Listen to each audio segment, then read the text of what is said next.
ഒരുപാട് മക്കളെ കൊടുക്കണേ അല്ല, ഒരുപാട് സന്താനങ്ങളെ കൊടുക്കണേ അല്ല. ബാറക്കല്ലാഹു ലക്കുമാ വബാറക അലൈക്കുമാ. ഇവരുടെ അല്ലാഹുവിനെ യോജിപ്പ് കൊടുക്കണേ, സന്തോഷം നൽകണേ എന്ന് പറയുമ്പോൾ പുതിയാപ്പള ബൈനഹുമായിൽ കയ്യും വെച്ചുകൊണ്ടിരിക്കാറ്. എത്ര പേര് വന്നു, എത്ര പേര് വന്നില്ല, എത്ര വീഡിയോക്കാർ വന്നു, എന്തെല്ലാം ഒപ്പിയെടുത്തു, ഇതൊക്കെ നോക്കിയിട്ട് പുതിയാപ്പള എങ്ങനെ ഇരിക്കാൻ. അപ്പോഴോ ഉസ്താദ് അവിടെ കടന്ന് ദുആയാണ്. എന്റെ പ്രിയപ്പെട്ടവരെ, നമ്മൾ മനസ്സിലാക്ക്. ആയിഷ ബീവി റളിയല്ലാഹു തആല അൻഹ പറയാൻ, ഞാൻ ചെല്ലുമ്പോൾ അൻസാരികളായ പെണ്ണുങ്ങൾ എന്റെ റൂമിനകത്തിരിക്കുകയാണ്. അവരുടെ മുമ്പിൽ ഞാൻ ഇരിക്കുമ്പോ അതാ 14 രാവിന്റെ പൗർണമിയെ റസൂലുള്ളാഹ് കടന്നു വരികയാ. അല്ലാഹുവിന്റെ റസൂല് കടന്നു വരികയാണ്. ആ സന്ദർഭത്തില് അല്ലാഹുവിന്റെ റസൂലിനെ കൊടുത്ത എന്റെ റൂമിലാകെ ഉണ്ടായിരുന്നത് ഒരു ഗ്ലാസ് പാല് മാത്രമാണ്. ഒരു ഗ്ലാസ് പാലെടുത്ത് നീട്ടിക്കൊടുക്കുമ്പോ അല്ലാഹുവിന്റെ റസൂല് കുടിച്ചു. പകരി കുടിച്ചിട്ട് എന്റെ നേരെ നീട്ടുകയാണ് അല്ലാഹുവിന്റെ റസൂല്. എന്റെ നേരെ പാൽപാത്രം നീട്ടിയിട്ട് ആയിഷ റളിയല്ലാഹു അൻഹ പറയുകയാണ്, പാൽപാത്രം എന്റെ നേരെ നീട്ടുമ്പോ ഞാൻ വല്ലാതെ ശങ്കിച്ചു പോയി. റസൂലുള്ളാഹിന്റെ മുഖത്ത് നോക്കി വാങ്ങി കുടിക്കാൻ എനിക്ക് ലജ്ജയാ. ഞാൻ തലകുമ്പിട്ട് നിന്നു, ഞാൻ തല ഉയർത്തിയില്ല. എന്റെ കൂടെ ഉണ്ടായിരുന്നവര് പറഞ്ഞു, ആയിഷ ആര് തമ്മറാ നിരസിച്ചത്? ലോകത്തിന്റെ നായകനല്ലേ, ജിബ്രീലിനെ കെട്ടിപ്പിടിച്ച ശരീരമല്ലേ, അല്ലാഹുവിന്റെ പ്രിയപ്പെട്ട പ്രവാചകൻ, അല്ലാഹുവിന്റെ പ്രിയപ്പെട്ട പ്രവാചകൻ തങ്ങൾ നിരസിക്കാൻ പാടില്ല. ആയിഷ ബീവി റളിയല്ലാഹു അൻഹ കേട്ടപ്പോ നിവർന്ന് നോക്കാതെ തന്നെ അല്ലാഹുവിന്റെ റസൂലിന്റെ റിസാലത്തിന്റെ കയ്യിൽ നിന്ന് പാൽ പാത്രം വാങ്ങിയിട്ട് അല്ലാഹുവിന്റെ റസൂലിന്റെ പ്രിയപ്പെട്ട ഭാര്യ സയ്യിദത്തുനാ ബീവി ആയിഷ കുടിക്കുകയാണ്. കുടിച്ചപ്പോൾ അള്ളാഹുവിന്റെ റസൂലിന് തിരിച്ച് ഉമ്മുറുമാൻ ഓടി വന്നിട്ട് വിരളിക്കിടന്ന മോതിരം ഊരി അതിനകത്തിട്ട് കൊടുത്ത്, കൊടുമോളെ അള്ളാന്റെ റസൂലിന് എന്ന് പറഞ്ഞ് മോതിരം കൊടുത്തില്ല. എന്താ ചരിത്രത്തിൽ ഹദീസുകളിൽ ഏതാ മാറ്റിവെച്ചിട്ടുള്ളത്? റസൂലുള്ളാഹിന്റെ ജീവിതം തുറന്ന പുസ്തകമാണ്, ആർക്കും പഠിക്കാം. എത്രത്തോളം ആയിഷ ബിവിയുമായിട്ടുള്ള കിടപ്പറകൾ പോലും ഇന്നും ഹദീസുകളിലേക്ക് ശമായിൽ തുർമിദി എന്ന ഗ്രന്ഥം എടുത്ത് പരിശോധിച്ചു നോക്കിയാൽ റസൂലുള്ളാഹിന്റെ പുരികം എത്ര മുടിയാ നരച്ചിട്ടുള്ളത്, റസൂലുള്ളാഹിന്റെ ദാടി എങ്ങനെ, റസൂലുള്ളാഹിന്റെ തലമുടി എങ്ങനെ, റസൂലുള്ളാഹിന്റെ ചിരി എങ്ങനെ, റസൂലുള്ളാഹിന്റെ നടത്തം എങ്ങനെ, ഇരുട്ടം എങ്ങനെ, റസൂലുള്ളാഹിന്റെ ചലനങ്ങൾ എങ്ങനെ, അതെല്ലാം മുഴുവനും രേഖപ്പെടുത്തപ്പെട്ടിട്ടുണ്ട്. പ്രിയപ്പെട്ടവരെ, അള്ളാഹുവിന്റെ പ്രിയപ്പെട്ട പ്രവാചകൻ ഒരിക്കലും ആ ഗ്ലാസ്സില് മോതിരം ഇട്ട് കൊടുത്തില്ല. ഇത് എവിടെ കിട്ടിയതാ എന്റെ പ്രിയപ്പെട്ടവരെ? നമ്മൾ പറയുന്നത് എന്റെ നാട്ടിന് അങ്ങനെ കിട്ടിയല്ലോ, എന്റെ അനിയത്തിയുടെ കുട്ടിയെ കെട്ടിച്ചപ്പോ അങ്ങനെ ഉണ്ടായല്ലോ, എന്റെ ചേട്ടത്തിയുടെ കുട്ടിയെ കെട്ടിച്ചപ്പോ അങ്ങനെ ഉണ്ടായല്ലോ എന്നും നിന്റെ കല്യാണത്തിലൂടെ അങ്ങ് നിർത്തത്. എന്നാ അതുവഴി എല്ലാവരും തുടർന്നോളും. അത് ചെയ്യൂല. നമ്മൾ കുറെ മാമൂലുകൾ പഠിച്ചു വെച്ചിട്ടുണ്ട്. കുറെ മാമൂലുകൾ നമ്മുടെ ആവശ്യമുള്ളത് നമുക്കില്ല. ആവശ്യമുള്ളത് നമ്മുടെ ഒരു ഇബാദത്താണ് നിക്കാഹ്.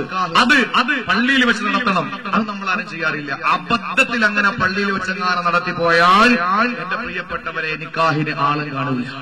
വളരെ കുറഞ്ഞ പേരാണ് അല്ലേ? ഇബാദത്തിൽ സ്വർഗത്തിൽ വെച്ചാണ് ആദ്യം നിക്കാഹ് നടന്നത്.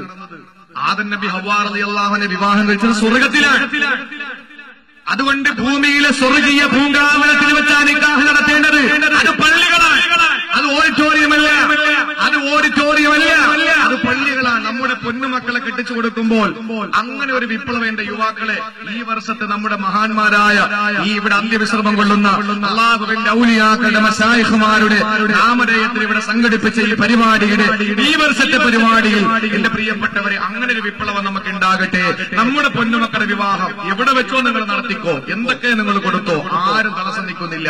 നിക്കാഹ് അത് ഇബാദത്താണ്, അത് മാത്രമാണ് ദീനിലുള്ളത്. അത് പള്ളിയിൽ വെച്ചാകാൻ നമ്മൾ ശ്രമിക്കുക. നമ്മുടെ പൊന്നുമോക്ക് നല്ലൊരു ജീവിതം കിട്ടണ്ടേ, അത് സന്തോഷത്തോടെ ജീവിക്കണ്ടേ, അതിന് നല്ലൊരു സ്ഥലം നമ്മൾ കണ്ടെത്തുന്നത് അത് പള്ളിയിലല്ലേ. എന്തൊക്കെ ബറക്കത്താ കിട്ടുക. ഒന്നോട് കൂടിയിട്ട് എല്ലാവരും പള്ളിയിൽ വരിക. അവരാമയും പിടിക്കുന്നതിൽ ഖൈറുണ്ട്. അല്ലാതെ ഓഡിറ്റോറിയത്തിൽ കുറെ പെണ്ണുങ്ങൾ ആമയും പിടിക്കുന്നു പറഞ്ഞ് അവിടെ കൊണ്ടുവച്ചിരിക്കുക. അവിടെ കൊണ്ടുവച്ചാൽ പെണ്ണുങ്ങൾ ആമയും പിടിക്കോ? ദുആ ചെയ്യുന്നവര് ദുആ ചെയ്യുമ്പോ ആമയും പറയുന്നവര് ആണുങ്ങൾ പെണ്ണുങ്ങളെ മോന്തരാ നോക്കുക, പെണ്ണുങ്ങൾ ആണുങ്ങളെ മീശയിലാ നോക്കുക.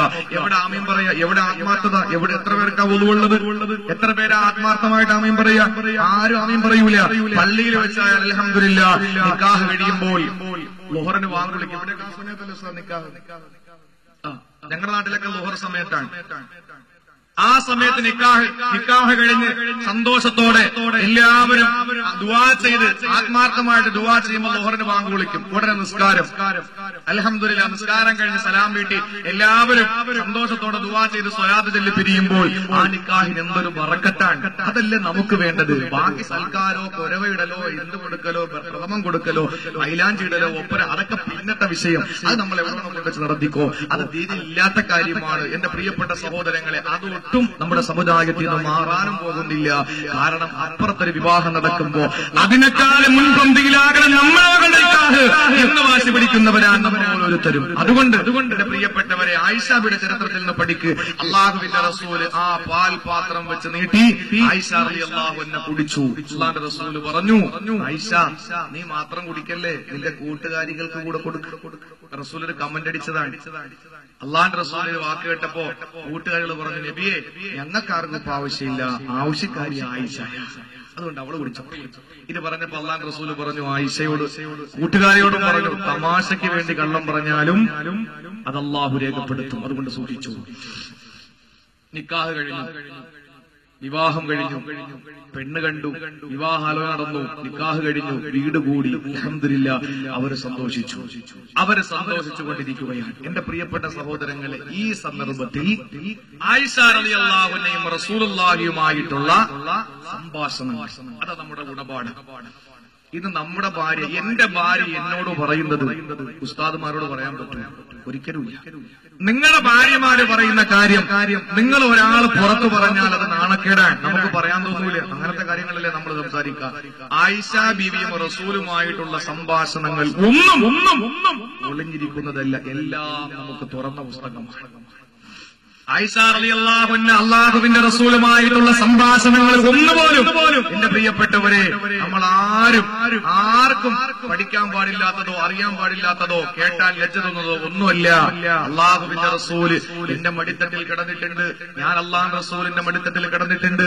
അല്ലാഹുവിന്റെ റസൂല് ഞാനുമായി ശാരീരിക ബന്ധത്തിൽ ഏർപ്പെടുമ്പോ എന്റെ ഔറത്ത് റസൂലുള്ള കണ്ടിട്ടില്ല, ഞാനും എന്റെ പ്രവാചകന്റെ ഔറത്ത് കണ്ടിട്ടില്ല എന്ന് ആയിഷ റളിയല്ലാഹു അൻഹയുടെ കിടപ്പ രഹസ്യങ്ങൾ പോലെ പുറത്തു പറയുന്ന ആ ഒരു സാഹചര്യം എന്റെ പ്രിയപ്പെട്ടവരെ, അത്രത്തോളം തുറന്ന പുസ്തകമായ റസൂലുള്ളാഹിന്റെ ആയിഷ ബീവിയുടെ ജീവിതത്തില് ആയിഷ ബീവി റളിയല്ലാഹു അൻഹ റസൂലുമായിട്ടുള്ള ചില സംഭാഷണങ്ങൾ, അതിൽ നിന്ന് പാഠം ഉൾക്കൊണ്ടുകൊണ്ട് ജീവിതം ധന്യമാക്കുക. ഈ വിഷയം എന്റെ പ്രിയപ്പെട്ട സഹോദരിമാരെ, ജീവിതത്തിൽ നമുക്കൊരു മാറ്റം ഉണ്ടാകണം. ആയിഷ റളിയല്ലാഹു തആല അൻഹ നമ്മളായിഷമാരാണ്. നമ്മളെല്ലാവരും ആയിഷ റളിയല്ലാഹു അൻഹ സ്വർഗ്ഗത്തിൽ പോകുമ്പോ ആ സ്വർഗ്ഗത്തിൽ നമ്മൾ കടന്നു പോകേണ്ടവരാണ്. അപ്പൊ നമുക്കൊരു പവർ ഉണ്ടാകണം. അവർക്കും ഇന്നത്തെ കാലം എന്റെ സഹോദരങ്ങളെ, പ്രത്യേകിച്ച് കുമളിയില്, ഇടുക്കി ജില്ലയിലെ കുമളി എന്ന് പറയുന്ന പ്രദേശത്ത് 1 കിലോളം വരുന്ന കഞ്ചാവ് പൊതിയുമായിട്ട് സ്കൂൾ ബാഗിന്റെ ഉള്ളിൽ 3/4 കിലോ വരുന്ന